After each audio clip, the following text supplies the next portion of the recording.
Hello, my name is Okada, and welcome back to Pixel Perfect, episode, what is it, 66? Oh my goodness. Oh, it is really getting up there, isn't it? Oh yeah, we got so much to do today because we should be finishing up our magnetic field generators for the space elevator, which means we also need to prepare and start our thermal propulsion rockets, which will be our next space elevator project. And of course, we need to continue working on our electromagnetic control rod facility. Now, as promised, between episodes, I've been very busy. And in fact, I got to a point where I said, hey, I gotta stop doing this because I need to give you guys an update and what I'm trying to do with the architecture, of which I'm not entirely positive on how it's gonna look. I haven't fully planned out the structure, but I want to show you how I'm getting to where I'm going. So real quick, let's run over to the warehouse and check on what we have stored for the thermal propulsion rockets and start pulling together anything else we're going to need so we can start transporting all those materials and get those started today. Because as we've said before, going forward, we want to try to address the progress of the space elevator at the beginning of every episode. So I'll meet you at the warehouse.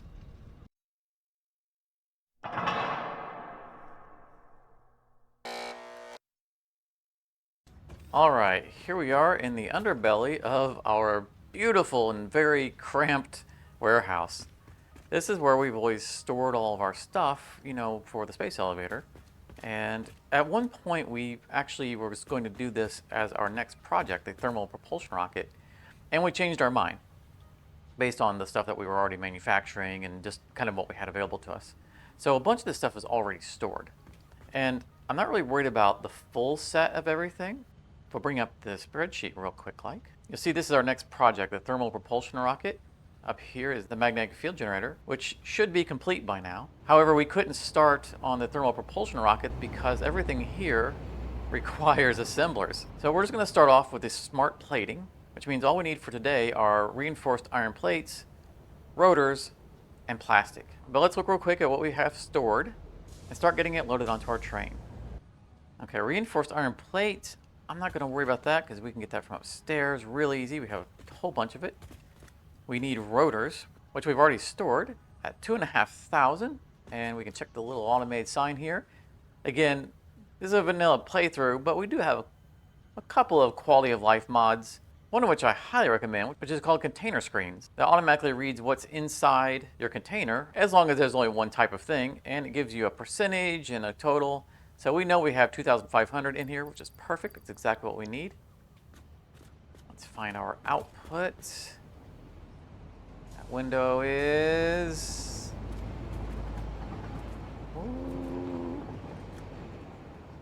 somewhere around here. Project supplies. See, it's always good to label things. And we will need motors, 5,000 of them. Looks like we have 2,400 here. See, we need 2 containers plus 200. That's how that's interpreted. 2,400 there. Got a few on a belt. Let's just clean that up real quick, And they stack to 50, so we would need 4 more stacks. So I think what we'll do is we'll go ahead and transport that because we know this is something we're going to need eventually for this project. Get ourselves a belt. Run around here, ignore the clipping. Transfer through. Transfer through. We'll go upstairs and we'll grab ourselves 4 stacks of motors. That way we know we have the exact numbers. And while we're at it, we can grab ourselves some iron plate for the project. Now the other thing that we're going to need is 7,500 plastic. Now unfortunately, we don't actually store plastic here at the warehouse, but we do make a lot of extra plastic. So we're going to be a little cheeky about that once we get back to the space elevator area. And we'll have time to do that because it's going to take a while for all this to load up into the stations anyway. So let's hop in our train, head over to the space elevator manufacturing area, and we can work on getting plastic while this is loading up and let our personal train bounce back and forth picking this up and delivering it. All right, here we are. Here we are. We've been seeing a lot of this area lately. This is our standard train that we have used in the past for taking the final products home. But it's not going to serve our purpose for today. I honestly would kind of like to delete it, but I don't want to yet. I put in a lot of effort to put a little bit of stuff in these front containers so that they don't interact with stations I don't want them to. However, that is going to prevent us today from using it for one of our purposes. So we're going to send it away for a bit.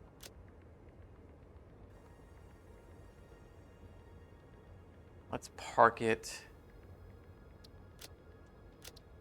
at the job site for the electromagnetic control rods. Hopefully there isn't a station that's going to take all these batteries. You know, if there is, then we'll deal with that in a bit. No, what I want to do real quick like here is realize that we don't have the materials for a new locomotive. Hold, please. All right, here we go. Locomotive, 2 freight cars. Now, earlier I was saying that we need a lot of plastic. We don't store that at home. So what we're going to do, rename this temporarily to Plastic Thief. Edit the timetable. Go to the oil west coast. And we're going to add it to Dunes right, because the cars we're going to use won't line up with the Dunes left stations. And then we need to edit the oil location, because I'm not sure which station at the oil area is plastic and which one is rubber. So we're going to make sure we get just plastic, and we don't know what car it's going to come back in.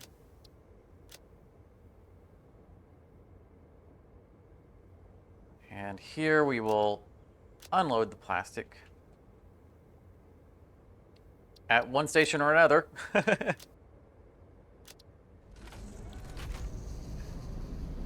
And we're just going to let it run the cycle and go snatch up some plastic from that station. Now, you might be thinking, well, isn't that going to short all the manufacturers that are using plastic? And, well, it could, but historically, no. Because we do produce a lot of extra plastic. And the locations at which we deliver our plastic for production purposes all have large buffers. So for the most part, they can handle missing deliveries for a while. So we're just going to set these to unload. And eventually, one of them will have a bunch of plastic in it. And we'll just run it out, and we'll work out the totals once we start getting them in.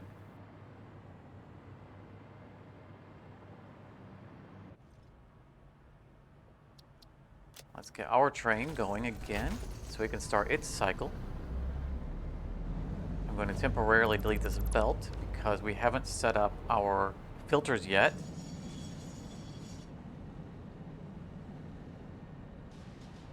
So let's see here. What's our tallest stack? That's our tallest stack right there. We're being very unscientific. Ah, good. Rubber is what I was going to assign to it. And then plastic is our next largest set. It won't take that many, but that's fine.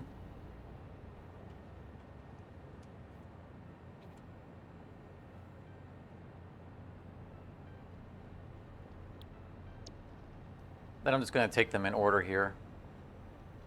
Oh, reinforced plate. We already know we need that, and we kind of forgot to pick it up before we left home. So I'll do that in a minute.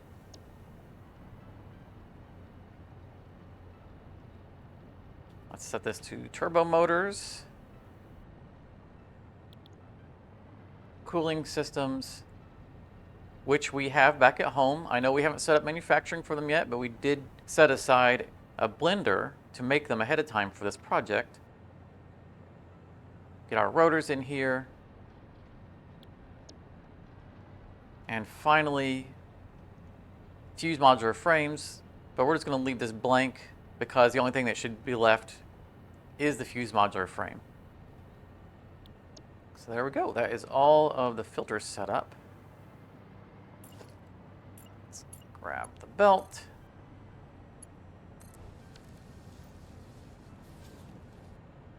And let it flow. All right, so I'm going to head back home and add the reinforced iron plate to the station so that it will also be delivered because, again, kind of forgot to do it. Got excited. Couldn't wait to get out here. So we'll pick back up after all of that's been fixed. So back at the site, we have, I think, just about everything, if not everything, already set up to load. Now, they're not all delivered yet, but you can see we're coming here with quite a number of items, including the cooling systems. Now, I'm not sure why there's only 13 in there. There's probably some like in this other one over here as well.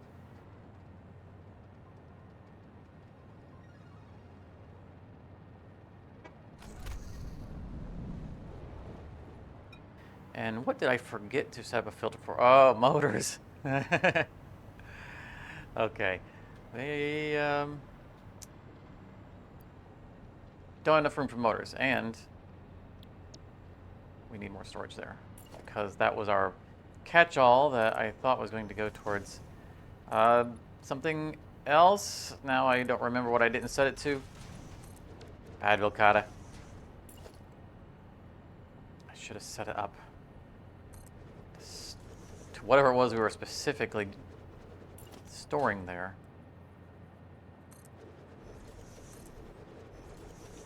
That's okay.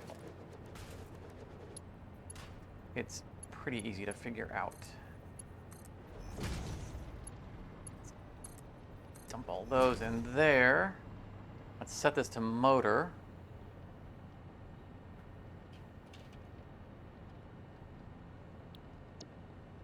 And let's see, your straight will be any undefined. And now, once again, we don't need to remember what it was that the last item was because it will be the only thing that gets down here.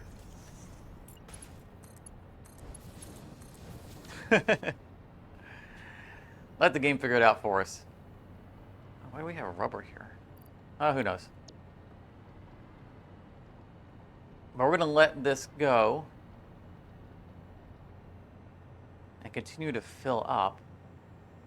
And we're going to check on the plastic and see that we didn't mess anything up with that train bouncing back and forth. I haven't seen it, but then again, I haven't been here. Nothing there. Nothing there. What did we do wrong?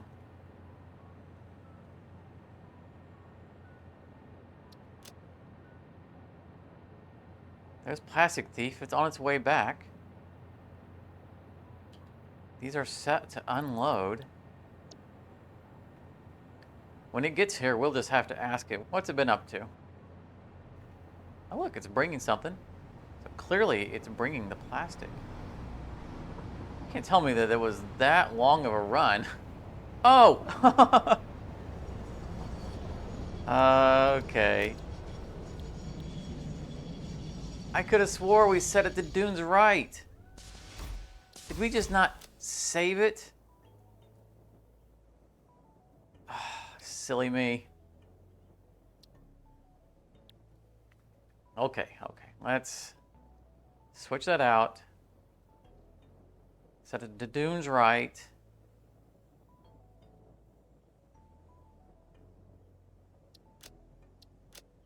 Edit to unload only plastic. Not that that should matter because, again, that's going to be the only thing we have.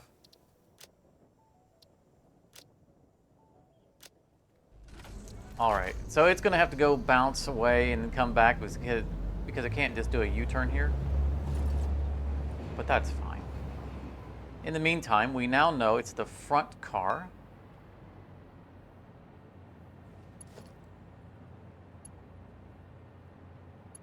So we can do, let's see here. Let's do this.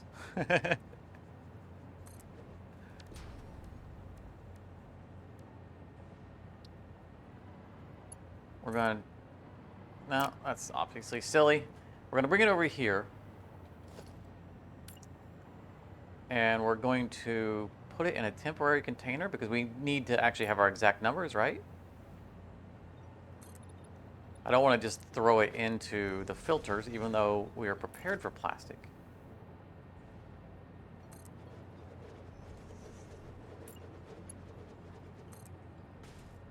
eyeball that.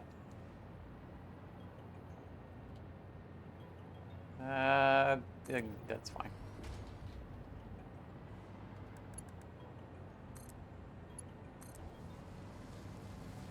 Hey. A little off, right? Yeah, that's okay. Now, as far as plastic goes, I think it's just one container because it stacks in 200s. So we're gonna let it run while we check on the final process of our previous item and start to cart everything over that we're gonna need. Oh goodness, I forgot to disconnect something. Oh, and there all of it goes.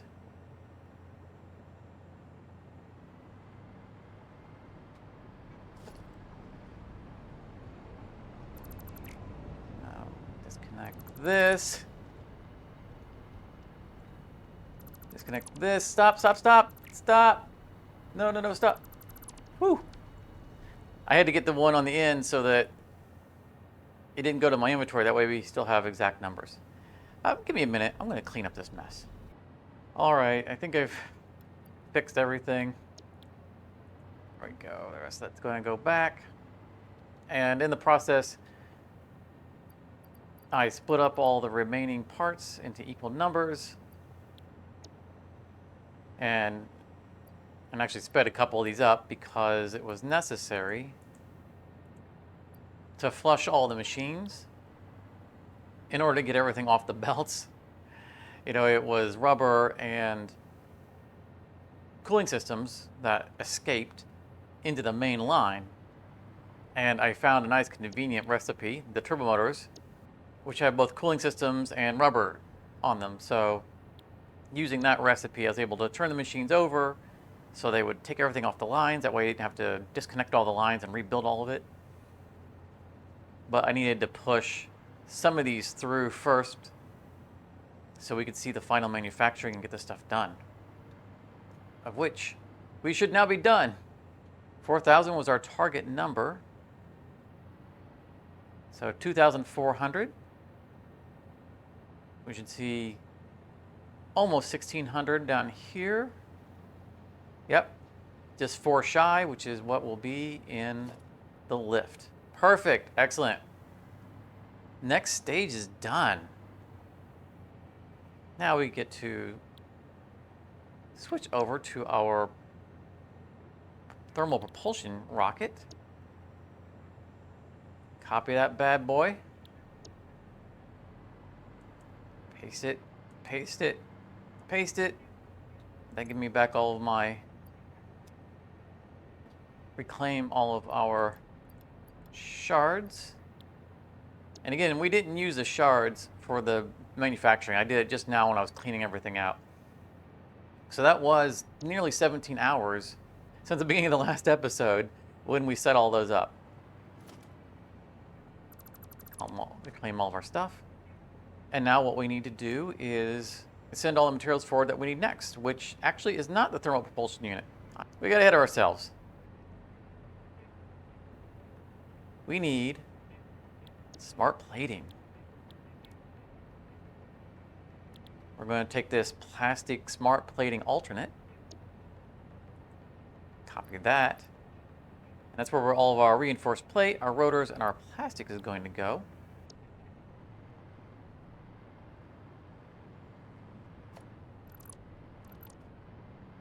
And how is our plastic going? 9,600. Yeah, more than we need. Let's stop that train. Drag it over here. And we're going to let this bring itself down to 7,500. And then we'll just delete the line. So let's get the machines running. All right, everything is as ready as it needs to be to get this going. Actually, we need to set this to rotors. Rotor. Thank you. Okay, and that's going to split the rotors and the reinforced plate into separate areas. See them, there they come.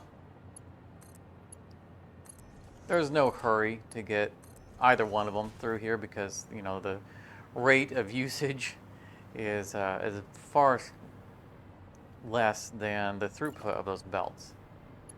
And all of our plastic is coming through here because this had the most containers. Massive overkill. But, you know, we left it because that was something we needed in the past. And in a few moments, we should have smart plating up and running.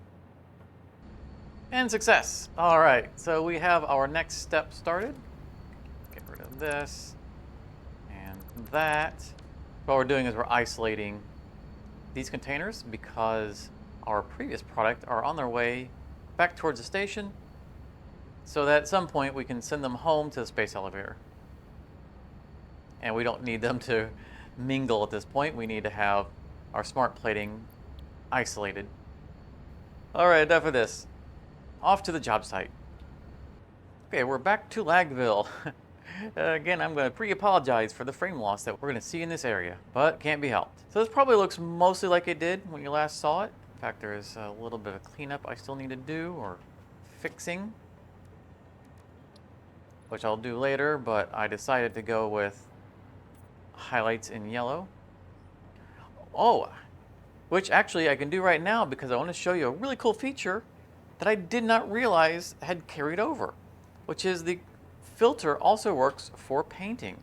So I can filter to just the junction cross, and I can just hold in my button and just fly right on over. That's going to be the only thing it's going to paint. So I don't need to do this off camera. I could show it off right here and miss one while it lags. This is such a cool feature. I did not realize that they had transferred that over from the dismantle to the painting. Comply. Well, anyway, what I did between episodes was get all the water extractors up and running, which is why all the piping is now in place, painted, and mathed out. That also includes all the belts. They have been mathed out, I think. I mean, I've mathed them all out, you know, until we actually turn the whole thing on. It doesn't, you know, we won't know whether or not I missed something. But as you can see, we have Mark V belts through all the lag. And of course, it goes down as we go further down the line. Eventually, there we go, Mark IVs, and so on and so forth. And that's done for all the refineries, both the belts and the pipes. And all the water extractors are in place. They're even color coded based on what they're supplying. So the yellow and blue are for the deuterium. The turquoise and blue are for the copper ingots. And I've used turquoise because the raw copper nodes are turquoise. And that allows us to differentiate between the copper ingots and the copper sheeting, which I use the copper color for. But plumbing is always a pain when it comes to the water extractors because it's a little bit more difficult to line them up. I think we did a pretty good job here. You are so lucky that you found this most valuable artifact. And where appropriate, we do have things underclocked. And for the water on this run, I have them overclocked just a tiny bit more than what we need to kind of counterbalance against the backflow issues that we see in piping and get it back up to speed a little bit more quickly. Everything is wired up as well, although they are not connected to the main source because, you know, we like to turn it all on when everything is ready. There's the other set over there for the other side. And that wraps up everything that we need for all of the refineries. They are basically done, aside from running their outputs to wherever they're going to end up going, because we don't have the building yet, which is a good segue over to this structure. Well, beginning of a structure. And so this is going to be the basis of our building. I've marked the center point. That's the middle of the horseshoe. It's exactly in the middle. And that's kind of important because once the building is built, we're going to need to do some kind of legging, some kind of, foundational grounding. And I want it to look like it's centered pretty well, like the entire thing is built around it. Now, the final width of the building has yet to be determined because we do have a lot of machines still to place. And, we want to find a good mix between having a certain amount of machines on a floor and having a certain amount of floors. And while we're looking over here, by the way, you can see off in the distance there are some miners there and some conveyors. I've gone ahead and got our Mark III miners down on our coal and our iron, which we're going to need for the iron ingots, which will feed our steel industry. Both of which will make the bottom floor, which is going to house all of our smelters and our foundries, just like this, along with a rail. What's this? What's this? Is this hinting towards our master plan? Maybe. Are we going to squeeze a station in here? Probably not. But we'll show more of that later. For now, I want to go over a somewhat unique situation that you're not going to run into terribly often, where the complex inputs of a machine is more compatible than the misaligned outputs. So, from time to time, we will place machines in rows either facing each other or facing away from them. Most of the time, when you have them facing each other, it's easier to manage your belts, especially when there are multiple inputs, because the outputs are only going to be one product and you're going to have one merger belt going down the middle. And now I've left these in this position because I wanted to show you how that's not always true. Take the foundry, for example. The foundry is offset with its output, which means when you put them together, the outputs do not line up. So if we go merger here, and we try to squeeze one in here, like right in the middle, you'll see there isn't enough room to run belt. That's just not possible. Now we can get away with some shenanigans, but mostly what we would have to do is something like this. Just, it's something you can do. It's a little bit ugly. I don't like having to squeeze belts in like this, but it does work. And we can have a solid row of mergers. And we have done that before. However, assemblers and foundries already require something of a scheme to manage their dual inputs anyway. So if we reverse these,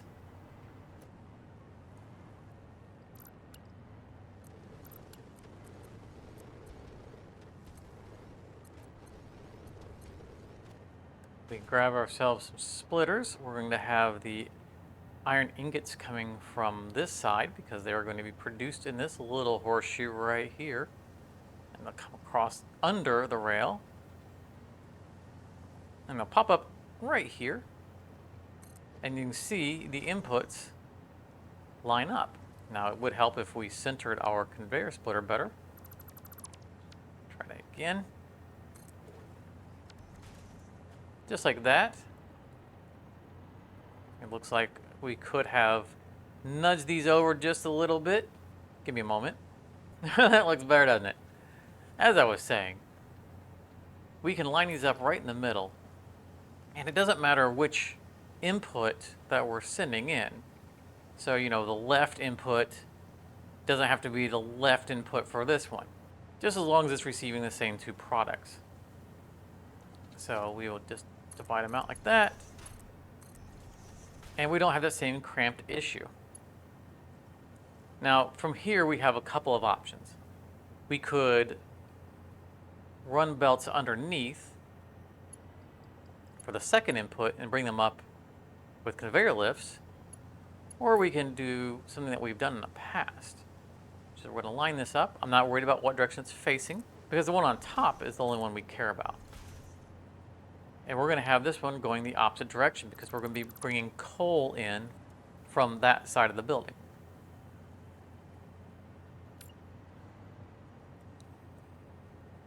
So we're just going to run through here real quick like. Drop all these facing the same way. And then go back. Turn these around.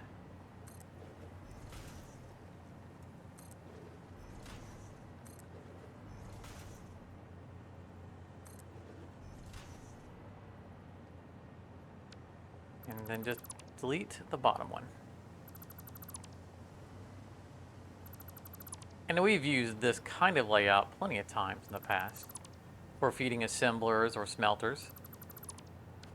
But you get the added benefit of them all lining up if you put the foundries back to back. Which, yes, I did say smelters a moment ago, but you know what I meant. And it's a simple thing just to go down here. Because you can see at that height, you are still able to connect. If we went up one more block, we wouldn't be able to make that steep of an incline.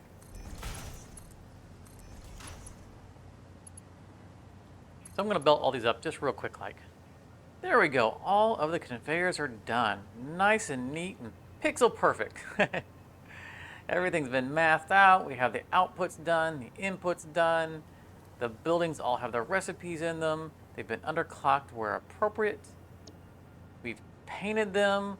We even painted the floor. We got a nice dark brown, kind of a good earthy tone to go with the area. In fact, it was the reason why I went back to the original foundations, because I know that they take colors real well. Of course, we already had all of the iron ingot manufacturing established. We've even defined the height of the building, and oh my goodness, look at the time. Yeah, I got to get to editing this video. I'd like to get it out for you. In fact, I have such a little time, I'm not even going to go all the way home. We're going to have to do the outro in our little tree house. Yeah, I know I haven't shown you this yet, but I've spent so much time in this area that I needed a place to rest at night. So here we are. Just hop in here. We got some nice lighting for nighttime, and I'm going to log into my computer and start editing the video. So I hope you've enjoyed this episode. Be sure to come back next time where we'll hopefully finish up the electromagnetic control rods, and be sure to leave a like on your way out. Thank you so very much for coming out, and I hope to see you in the next episode. If you enjoyed this, you may want to check out one of these other videos, and thank you very much for your time.